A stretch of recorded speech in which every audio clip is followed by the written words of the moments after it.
Widodo, terima kasih. Selamat dengan yang lain, mengharapkan agar silaturahmi ini bisa berlangsung ke depan secara rutin, periodik, berkala, dan di samping itu sangat diharapkan agar TANAS, para alumninya, bisa memberikan kontribusi pemikirannya dalam menangani berbagai masalah, khususnya yang disebabkan oleh pandemi COVID. Kita lanjutkan kepada partisipan berikutnya. Ada Bapak Maiden Putu Sastra dari Lemhanas. Pak Putu Sastra masih join, masih ketemu sama kami? Ya, masih. Silakan Pak. Yes, selamat siang, Pak Bu sekalian, Prof. Armaidi, yang saya hormati, Bapak-Bapak yang lainnya. Pertama, izinkan saya menyampaikan rasa bangga saya, terima kasih saya ikut bisa gabung dalam forum yang terhormat ini. Tidak hanya sekedar sebagai alumni, karena kalau kita bicara alumni di sini lengkap sekali, tidak hanya sekedar alumni Prodi Ketahanan Nasional, tapi juga alumni Lemhanas. Saya lihat cukup banyak juga di sini tadi pembicaranya Widodo yang terakhir juga di. Jadi yang kebetulan saya baru 20 tahun juga di Lemhanas sampai dengan saat ini. Jadi ya, tiada hari ngomong ketahanan nasional. Masuk dalam forum ini sangat membanggakan bagi saya. Ternyata tadi Pak Armaidi menyampaikan bahwa kita sudah 800 orang. Mungkin agak kasar saya ngomong, 800 orang ini tidak hanya sekedar jadi artefak nanti. Jadi hanya jadi untung aja Pak. Tapi bagaimana situasi seperti sekarang ini, seperti saya katakan tadi bahwa secara pribadi saya tidak hari untuk bicara ketahanan nasional. Ada satu hal mungkin ketika kita bicara, saya tidak ingin sok jadi pemateri, tapi dalam kesempatan ini izinkan saya untuk berkontribusi untuk kita samakan persepsi. Ketahanan nasional tadi disitir cukup banyak bahwa secara definisi dia merupakan kondisi dinamis suatu bangsa berisi keuletan dan ketangguhan di dalam menghadapi ancaman. Kira-kira demikian. Di sana ada kata-kata kunci, ulet dan tangguh. Kemudian menghadapi ancaman. Tadi disinggung juga bahwa kita sedang berhadapan dengan ancaman, kalau di dalam bahasa undang-undang, ancaman non-alam yang disebut dengan wabah COVID-19, bahwa bangsa ini untuk tetap ulet dan tangguh. Sehingga di Lemhanas istilahnya itu menjadi, ketika kita bicara TANAS sebagai konsep, menjadi geostrategi. Jadi kita akan bicara strategi untuk membawa ulet dan tangguh, dan kalaupun mendapat pressure, dapat tekanan, dapat hal-hal yang seperti sekarang dihadapi COVID-19, dia dengan cepat untuk melakukan recovery. Dia dengan cepat untuk pulih kembali. Ini sebetulnya kontribusi. Seperti apa yang harus kita lakukan? Saya lihat tadi hadir Kepala Pusat Laboratorium Ketahanan Nasional, Pak Marsma Adityan. Pak Ade nanti kalau memang sempat bicara, karena Bu Rodia tadi mengkut hasil labkur, tapi Maret 2019. Sekarang sudah yang terakhir tuh Juni 2020, Bu Rodia. Siapa? Tersebut. Siap. Jadi sekarang sudah Juni 2020 dan sudah masuk yang disebut dengan indikator COVID ini. Dia masuk di demografi. Nanti Pak Ade harusnya ngomong nanti. Masuk di demografi, terutama di di indikator mobilitas. Langsung menukikkan kondisi ketahanan nasional kita. Ini pada konteks kondisi, terus konsepsi bagaimana kita, kontribusi apa yang bisa kita berikan untuk bisa mengembalikan.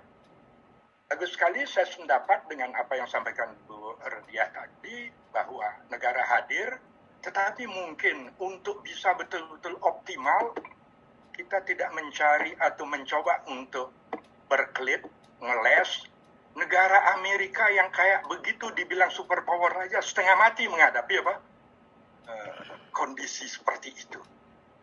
Terus apakah kita juga harus excuse? Nanti juga tidak juga. Ya, nyatanya seperti Vietnam dia bisa. Nah disinilah menurut saya pentingnya kita bicara orang-orang TANAS, entah itu alumni pada konteks prodi ketahanan nasional maupun orang-orang alumni Lemhanas. Sayang sekali Pak Armedi, pada waktu zaman saya 5 tahun nyantrik di UGM, tetapi pada saat itu belum ada program S3, sehingga saya mencoba untuk loncat ke prodi lintas kultural. Jadi dari sana kita bisa mencoba nanti secara konsepsional, saya sependapat dengan apa yang katakan Pak Sekda, melihat ketahanan nasional sebagai ilmu, bagaimana kita bisa lebih akademis untuk bicara yang di dalam istilah Prof. Muladi, kita menggunakan pendekatan engineering dan pendekatan sosial untuk bisa recovery lagi. Ibarat, ya, jadi jangan sampai kita mengalami ketahanan nasional itu jangan seperti kalau zaman saya dulu tuh orang kena penyakit beri-beri, homorodin. Jangan sampai ketahanan nasional kita tuh seperti orang yang mengalami penyakit beri-beri. Kalau ditekuk kakinya atau ini tuh lama sekali bangunnya itu. Cekok dia. Ya, jangan sampai ketahanan, tapi recovery. Sekali lagi saya tidak bermaksud untuk sok jadi pemateri, tetapi saya bangga dengan silaturahmi kita. Syukur-syukur bisa nanti kita rutinkan, regulerkan, ketemu semacam ini, sehingga memang alumni ini bukan artefak, bukan yang setelah lulus terus jadi untung itu saja, tetapi memang terus berkontribusi. Saya kira mungkin itu ya, biar jangan terlalu panjang, saya kembalikan pada Pak Moderator. Terima kasih sekali lagi kesempatannya. Salam tangguh, kalau istilah laboratorium ketahanan nasional itu salam tangguh. Salam tangguh. Salam tangguh. Terima kasih Bapak Maijen Putu Sastra. Ya, sekali lagi menekankan perlunya kontribusi nyata ya dari para Lemhanas agar bisa berperan dalam penguatan dan pemantapan nilai-nilai luhur khususnya untuk lingkungan generasi muda. Baik, kita menuju ke angkatan yang lebih junior nih ya. Kepada generasi lebih junior ada Marsikal Adedian, Kepala Laboratorium Lemhanas. Marsikal Adedian, dipersilakan. Terima kasih Pak, bisa dengar suara saya Pak? Clear, jelas. Oke, terima kasih. Assalamualaikum warahmatullahi wabarakatuh. Waalaikumsalam warahmatullahi wabarakatuh. Bapak Ibu sekalian, mohon maaf yang tidak bisa saya sebutkan satu persatu, namun tidak mengurangi rasa hormat saya kepada senior-senior yang merupakan alumni Prodi Ketahanan Nasional. Saya lihat ada Pak Putu Sastra, guru saya, ada Pak Ismartoyo, guru saya. Yang jelas yang pasti Prof. Armedi itu penguji saya pada waktu saya sekolah 2008, saya selesai 2010. Saya langsung saja, seperti yang sudah disampaikan tadi, ini sekedar informasi, Bu Rodia tadi mengatakan indeks ketahanan nasional itu berada pada indeks cukup tangguh atau 2,69. Benar sekali Bu, pada saat itu. Pada saat itu, mohon maaf informasinya saya kurang maksimal mencari. Siap. Jadi kami sampaikan bahwasanya di Lemhanas itu kami mempunyai satu unit kerja yang secara resmi sudah disahkan melalui Perpres itu pada tahun 2017. Namun kami sudah bekerja sejak 2007. Sudah menghasilkan produk potret ketahanan nasional sejak 2010. Saya dengan Pak Putu yang paling aktif di sana. Kebetulan saya sekarang menjadi kepala pusat laboratoriumnya. Nah, perlu Bapak Ibu ketahui bahwasannya memang kondisi ketahanan nasional kita sekarang agak menurun dari yang Ibu sampaikan tadi, di mana kita sekarang sedang mengalami satu kondisi yang mengganggu ATHG, adanya serangan COVID-19, musuh tanpa fisik yang tidak bisa kasat mata. Nah, kami pada waktu mengukur ketahanan nasional sampai dengan di 2019, kemudian 31 Desember 2019, kemudian kita kepada pimpinan nasional, itu kondisinya cukup tangguh dengan catatan belum ada indikator yang mencatat tentang pengaruh adanya COVID-19 ini. Nah, begitu bergulir ada permasalahan dengan COVID-19, kami memasukkan indikator baru tentang penyakit yang berada pada gatra demografi. Tadi sudah disinggung oleh Pak Putu Sastra. Nah, begitu kita masukkan indikator baru tersebut, kami ukur, kami hitung dengan Siskur TANAS atau Sistem Pengukuran Nasional yang sudah berjalan di Lemhanas, terbukti terjadi penurunan pada indeks ketahanan demografi.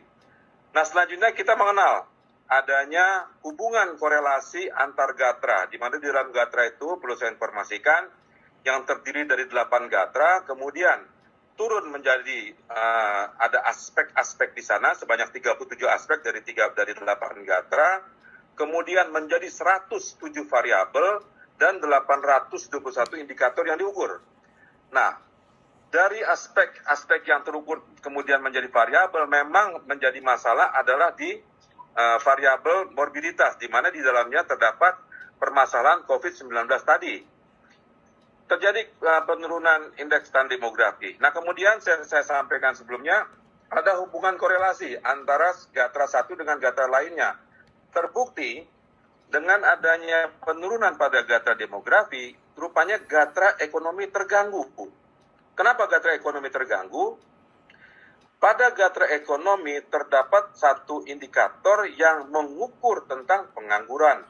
Apakah pengangguran terbuka, pengangguran tertutup, pengangguran terdidik, baik yang berada di kota, di provinsi, di kabupaten maupun di kota.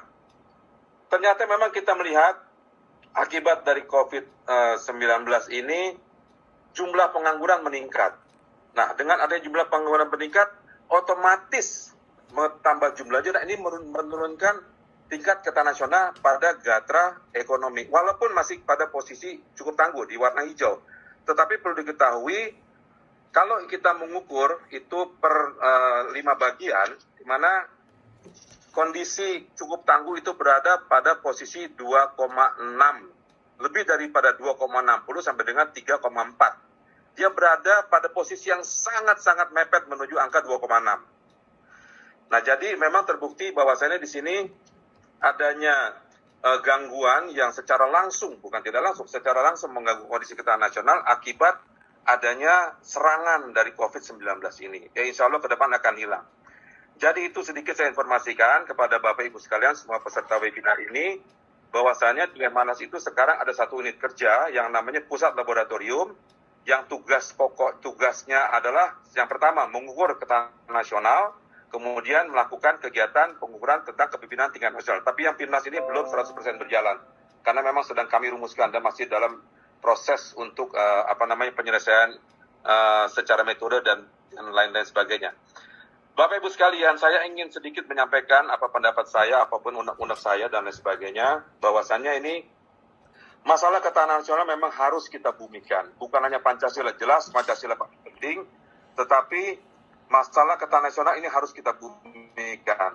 Tadi disinggung oleh Profesor Aswanto bahwasannya ada hubungan, ada korelasi antara ketahanan nasional dengan pembangunan nasional. Benar sekali, memang begitu yang kita pelajari di Lemhanas, bahwasannya untuk mencapai tujuan nasional dibutuhkan ketahanan nasional yang kuat. Di mana ketahanan nasional itu terdiri dari beberapa elemen yang dibutuhkan untuk mewujudkan pembangunan nasional. Dan elemen tersebut adalah elemen yang sesuai dengan kebutuhan di negara kesatuan Republik Indonesia kita sendiri.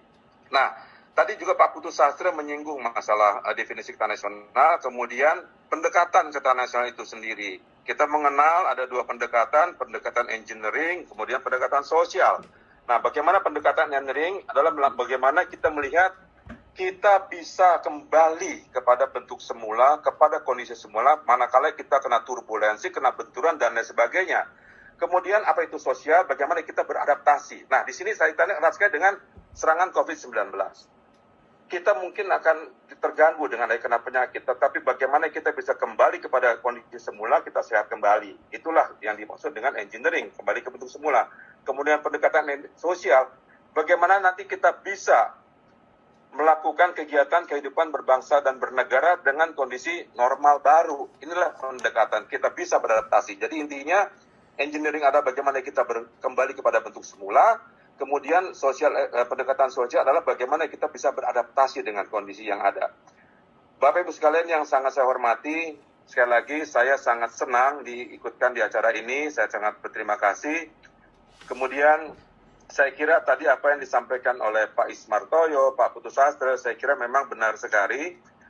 Manakala alumni Prodi Ketahanan Nasional UGM ini yang jumlahnya sudah 800-an, saya kira kita harus mempunyai kontribusi apa nih kepada bangsa negara NKRI yang kita cintai ini dalam wujud apapun juga. Saya kira ini perlu ada satu wadah, dan saya kira ketemu-ketemu seperti ini dibuat sesering mungkin lah, bisa diatur mungkin berapa kali dalam setahun, sehingga kita bisa saling bertukar pikir, memberikan informasi yang bermanfaat untuk bangsa dan negara kita.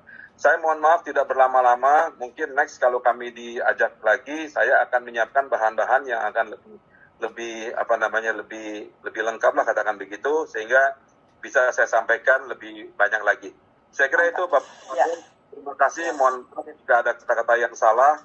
Dan salam hormat saya bagi semua, terutama Pak Armedi, kemudian Pak Rektor UGM, semuanya jajaran di UGM, dan semua teman-teman yang lulusan dari Ketahanan Nasional. Terima kasih. Billahi taufik walhidayah. Wassalamualaikum warahmatullahi wabarakatuh. Terima kasih. Waalaikumsalam warahmatullahi wabarakatuh. Terima kasih Pak Jenderal.